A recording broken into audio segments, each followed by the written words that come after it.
Phoenix भनेको चाहिँ पढ्ने एउटा तरिका हो जहाँ चाहिँ वर्डको लेटर्सहरूको साउन्डसँग एसोसिएट गरेर त्यो वर्ड पढ्न सक्छ। सो बेसिकली फोनिक्स भनेको चाहिँ it's a way of learning how to read by associating sounds with letters. अब एउटा इक्जाम्पल दिनु पर्दा लेट्स से सियुपी दियो अरे होइन। सो बच्चाहरूलाई एउटा पढ्ने तरिका चाहिँ सियुपी कप भन्यो सक्यो। So they going to memorise it CUP cup भनेर।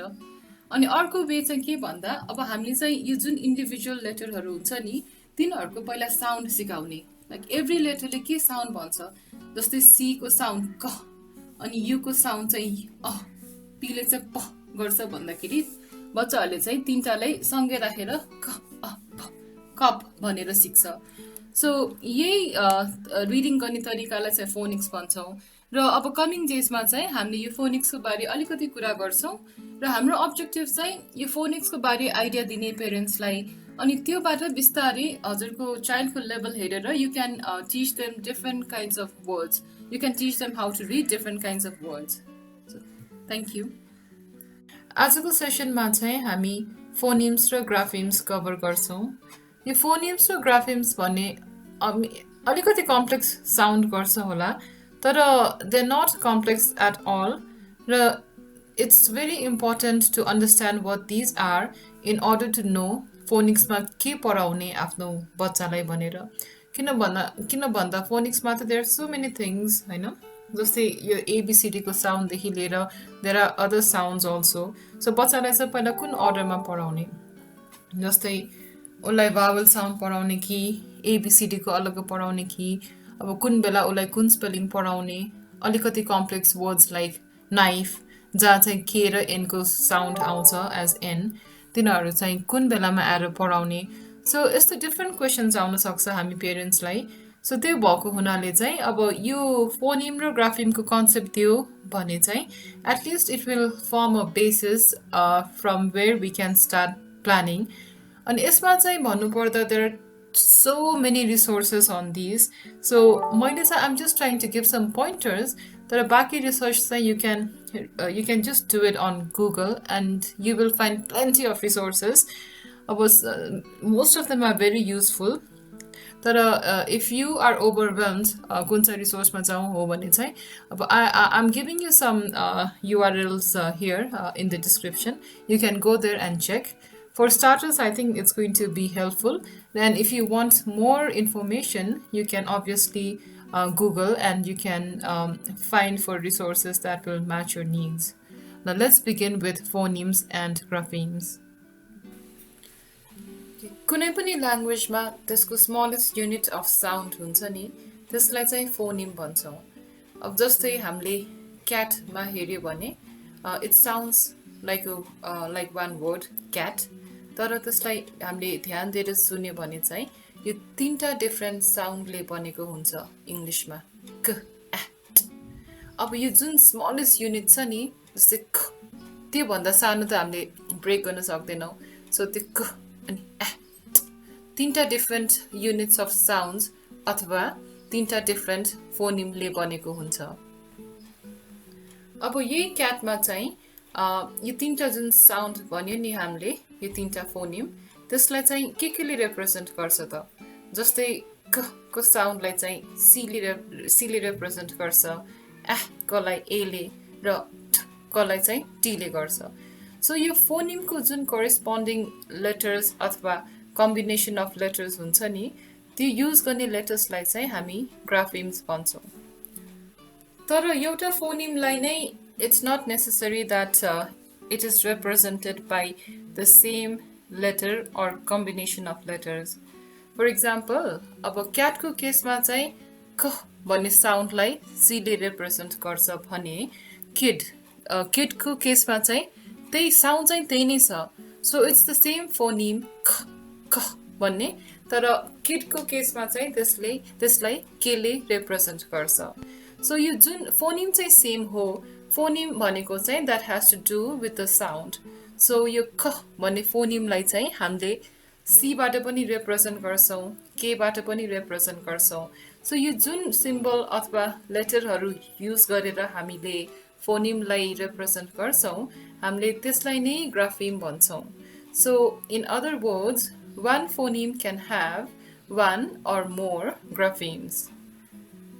जस्तै यो वेबसाइट एउटा छ dyslexiareadingwell.com भन्ने सो यसमा चाहिँ इङ्ग्लिस ल्याङ्ग्वेजको फोनिमहरू जुन इङ्ग्लिस ल्याङ्ग्वेजमा युज गर्ने सानो सानो साउन्डहरू तिनीहरू दिएका छन् र there are 44 phonemes in the English language so यस्तो फोनिम चाहिँ कन्सोनेन्ट फोनिम र भावल फोनिम हुन्छ सो कन्सोनेन्टले चाहिँ कन्सोनेन्टको साउन्ड निकाल्छ भने भावलले चाहिँ भावलको साउन्ड निकाल्छ अब एउटा एक्जाम्पल यहाँ दिँदाखेरि चाहिँ यो ब भन्ने साउन्ड जुन छ नि यो चाहिँ तपाईको बीले पनि ब भन्छ र डबल बी ए पनि ब नै भन्छ सो यो फोनिमको लागि यो दुईटा ग्राफिमहरू छन् अब त्यस्तै गरेर अर्को एउटा इन्ट्रेस्टिङ फोनिमतिर जाम यो चाहिँ एउटा भावल फोनिम हो जुन चाहिँ जसले चाहिँ आई भन्ने साउन्ड निकाल्छ र यो आई भन्ने साउन्ड चाहिँ धेरै ग्राफिमहरूले निकाल्छ जस्तै if you look at these आईले पनि सर्टेन केसेसमा आई भन्छ वाईले पनि सर्टेन वर्ड्समा भन्छ भने आइजिएचले पनि भन्छ एन्ड सो अन अब यसको चाहिँ एउटा एक्जाम्पल यहाँ दिएको हुन्छ जस्तै आईले आई भन्ने साउन्ड चाहिँ स्पाइडरमा सुनिन्छ हामीले अब त्यस्तै गरेर स्काईमा चाहिँ क आई स्काईमा चाहिँ यो आई भन्ने जुन साउन्ड छ यो चाहिँ वाईले दिइरहेको छ हैन सो यो एकचोटि वेबसाइटमा जानुभयो भने चाहिँ you will have a clear picture of what phonemes and what graphemes are so बच्चाहरूलाई फोनिक्स सिकाउने बेला चाहिँ अब उनीहरूलाई त डेफिनेटली फोनिम ग्राफिमहरूको डिटेल्सहरू केही पनि चाहिँदैन तर we as parents need to know कि कुन स्टेजमा चाहिँ बच्चाहरूलाई कुन पार्ट अफ फोनिम्स ग्राफिम्सहरू युज गर्ने भनेर अब यसमा चाहिँ थुप्रै गुगलमा हेर्नुभयो भने there are way too many websites जहाँ चाहिँ डिफ्रेन्ट फेजेस अफ फोनिक्स हुन्छ होइन अनि कुन फेजमा के पढाउने सो कुन फेज भनेको कुन इयरको बच्चाहरूको लागि हुन्छ भनेर दिएको हुन्छ सो यो अहिले जुन वेबसाइट मैले देखाइरहेको छु यो चाहिँ एउटा स्कुलको रहेछ युकेको अब यहाँ चाहिँ जुन बच्चाहरूको अलमोस्ट ग्रेड 1 त्यतिरसम्मको स्टेजेसहरू दिएको छ जस्तै फेजहरू दिएको छन् होइन जस्तै फेज 1, 2 एन्ड सो अन अब फेज 1 भनेको चाहिँ it corresponds to our nursery class अनि 2 भनेको चाहिँ अब एलकेजी एन्ड सो अन छ नि सो अब उनीहरूले चाहिँ फेज 1 मा जस्तै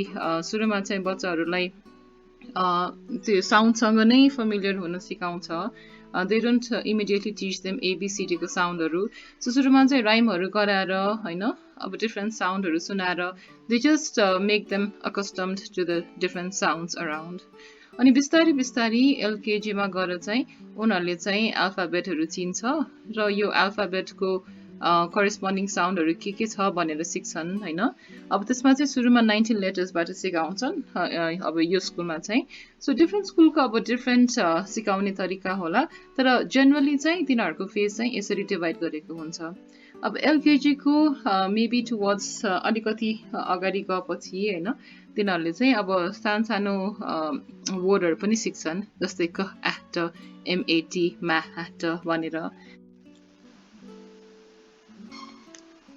अनि अलि हायर ग्रेड्समा गएपछि चाहिँ तिनीहरूले अरू साउन्डहरू पनि बिस्तारै सिक्छन् जस्तै CH को साउन्ड च तर एउटा मात्रै ग्राफिम युज गरेर जस्तै च CH ले पनि भन्छ चेन चेयर मा चाहिँ CH ले भन्छ भने अब फ्युचरमा पनि त TU मिलेर च साउन्ड निकाल्छ नि त तर अहिले त सबै भन्नु भन्दा चाहिँ they just focus on one grapheme for one phoneme so यसलाई चाहिँ simple code भन्छ हैन that is one grapheme for each phoneme अब phase 4 मा चाहिँ अब यो चाहिँ maybe towards the end of UKG तिनीहरूले चाहिँ नयाँ ग्राफिम र फोनिम करेस्पोन्डेन्स सिकाउँदैन but they learn to blend and segment longer words यहाँ लेखेको जस्तै SWIM हैन अनि त्यस्तै गरेर अब बल्ल त्यसपछि कम्प्लेक्स कोडमा जान्छ र तिनीहरूले चाहिँ छ नि अब एउटै साउन्डलाई पनि दुई तिनवटा कम्बिनेसनले रिप्रेजेन्ट गर्न सक्छ भनेर सिक्छ होइन। अनि त्यस्तो गरेर अब तिनीहरूको फेज 6 भनेको चाहिँ मोस्ट लाइकली हाम्रो चाहिँ 1-2 क्लासतिर अब तिनीहरूले चाहिँ के गर्छ भन्दाखेरि प्रिफिक्स सफिक्सहरूमा काम गर्छ होइन। जस्तै ड्रपिङ लेटर्स भनेको चाहिँ अब पहिला चाहिँ उनीहरूले वेक गर्न सिक्यो अरे, WAKE वेक हो भने अब वेकमा चाहिँ वेकिङ सिक्ला होइन। त्यस्तै गरेर अब प्ले छ भने त्यसमा सफिक्स राख्ने, जस्तै प्लेड राखेर छ नि। So they learn to make words from the base word.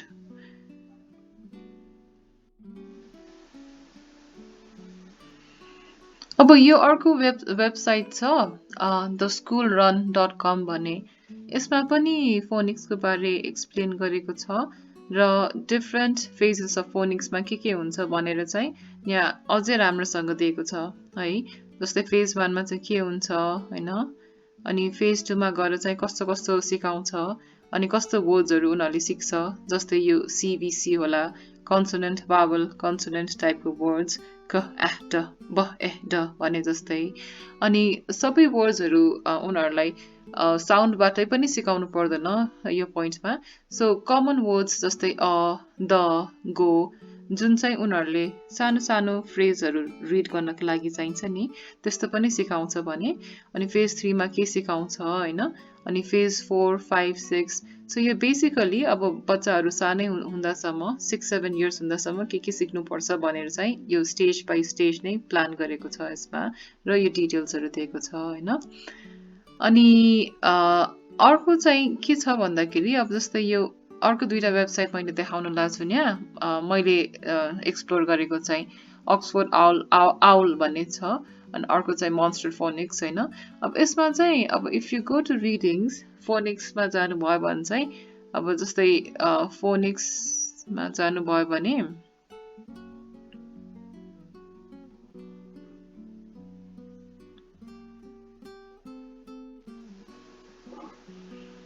so यहाँ चाहिँ if you click on reading, अब let's say age 5 to 6 मा अब यहाँ चाहिँ के जानुपर्छ त भनेर छ नि उनीहरूले दिएको हुन्छ कि। जस्तै अब यो 5 to 6 इयर्समा चाहिँ अब they should be able to use phonics skills to decode words होइन। अब एउटा इक्जाम्पल नै हेर्नु न, रिड वर्ड्स विथ कन्ट्र्याक्सन्स, जस्तै छ नि अब आई एम लाइक कहिलेकाहीँ बुकहरूमा आई एम भन्न दिइरहेको हुन्छ, आई विललाई चाहिँ आइल दिइरहेको हुन्छ। सो यस्तो सानो कुराहरू चाहिँ उनीहरूले थाहा हुनुपर्छ होइन। and so on. If you know you will know what to expect from your kids. So अर्को इन्ट्रेस्टिङ वेबसाइट चाहिँ यो पनि थियो monsterphonics.com भनेर। अब यसमा पनि डिफरेन्ट साउन्डहरूको बारे नै स्टोरी छन् होइन। जस्तै हामीले चाहिँ कुनै बेला बच्चाहरूलाई ई वर्ड्स सिकाइरहेको छौँ भने अब we can show them this book, यो चाहिँ यसरी आउँछ होइन। अनि इफ यु ओपन दिस, यहाँ चाहिँ अब जस्तै यो ई वर्ड्सहरू के हो भनेर दिएको छ। सो बच्चाहरूलाई चाहिँ अब यसो वर्ड्सहरू पहिला पढाउने अथवा एकैचोटि स्टोरी पढाएर छ नि, will just make them familiar with the E words.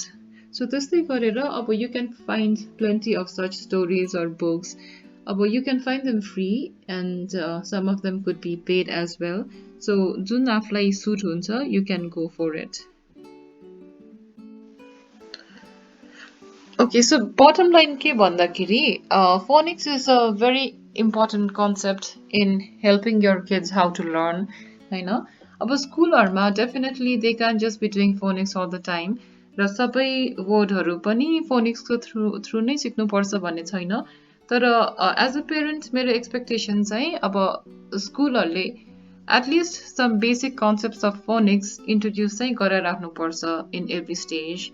अब सबै डिफरेन्ट खालको लेटर कम्बिनेसन अथवा फोनिमहरू गर्न नसक्ला होइन, तर एउटा जुन कमन फोनिमहरू हुन्छ नि, जस्तै CH sound by using the grapheme CH होइन, त्यो च साउन्डहरू, त्यो बेसिक ग्राफिमहरू युज गराएर चाहिँ बच्चाहरूलाई सकभर अलिकति सानो उमेरमा नै they have to do lots of activities होइन।